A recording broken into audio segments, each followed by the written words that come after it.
Hi there, I'm Ron Waterman, the founder and CEO of STORYSMART, a nationwide startup with a mission to provide professional video storytelling for all.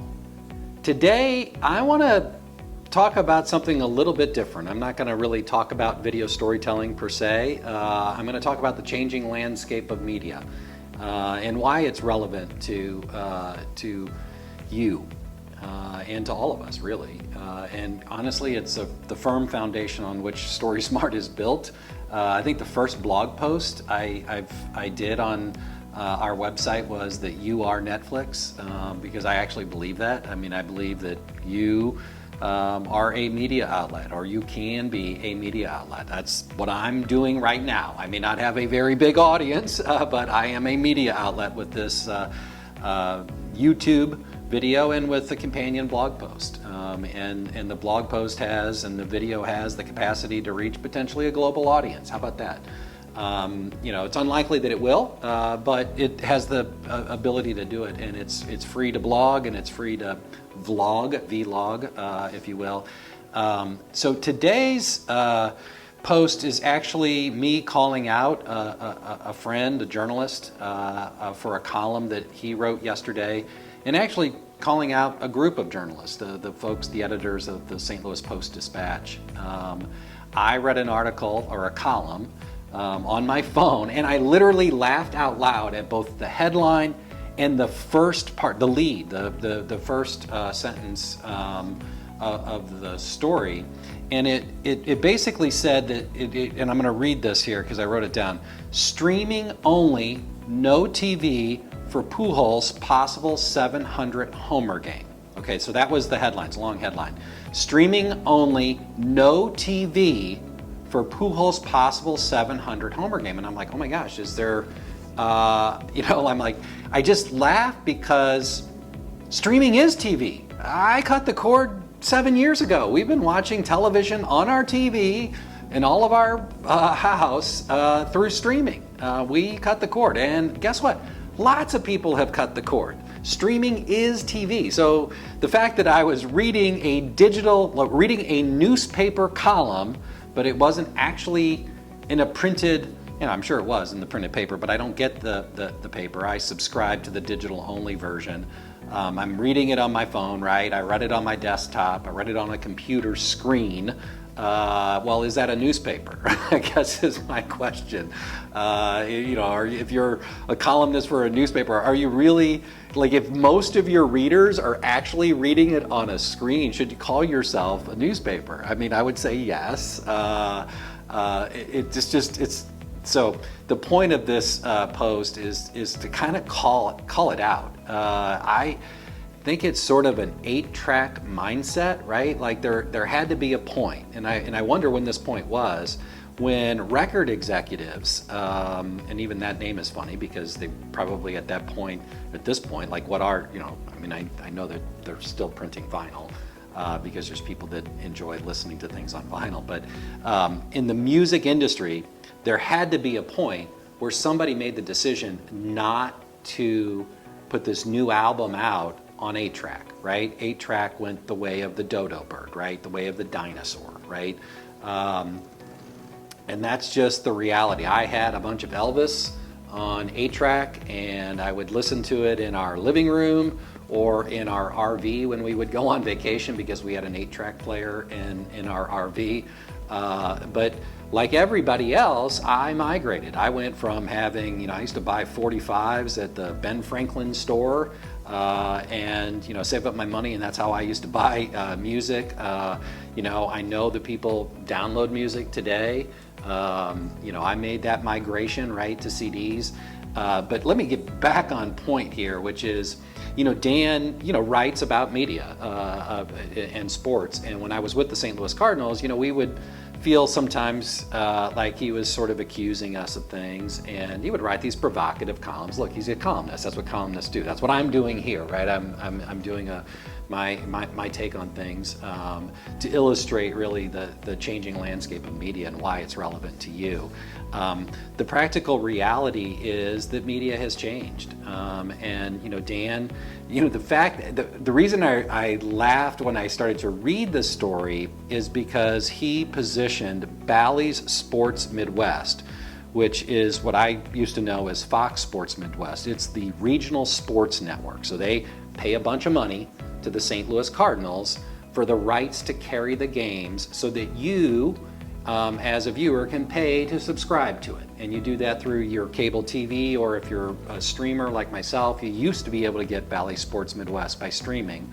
And candidly, I have not been able to get Bally Sports Midwest for several years. I just thought it was funny that Dan, who used to write columns about isn't it terrible that the Cardinals are carrying more games on the regional sports network and not on over-the-air broadcast, free TV as he would describe it.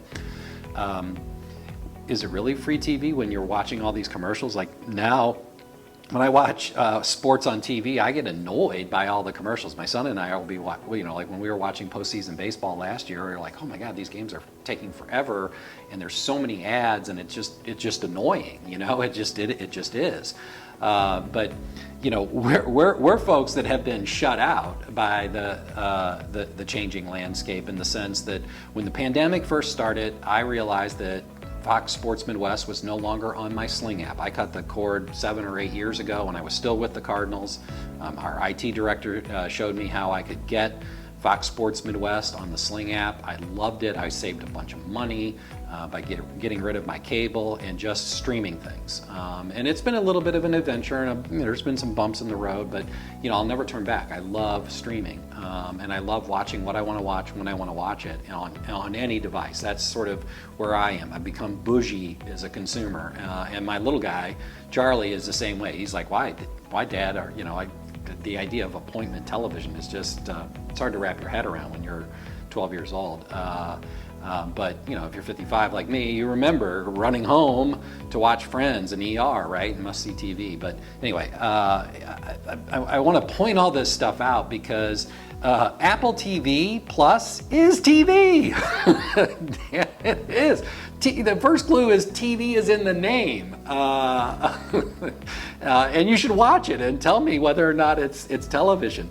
When I saw the Post in the Post-Dispatch, what it made me think of is a woman named Gail Pennington, who was the TV critic for the St. Louis Post-Dispatch. When I was with the Cardinals, we did this silly thing on Instagram, when Instagram added 15-second functionality. I'm pretty sure we were the very first people or brand to try to tell a story episodically.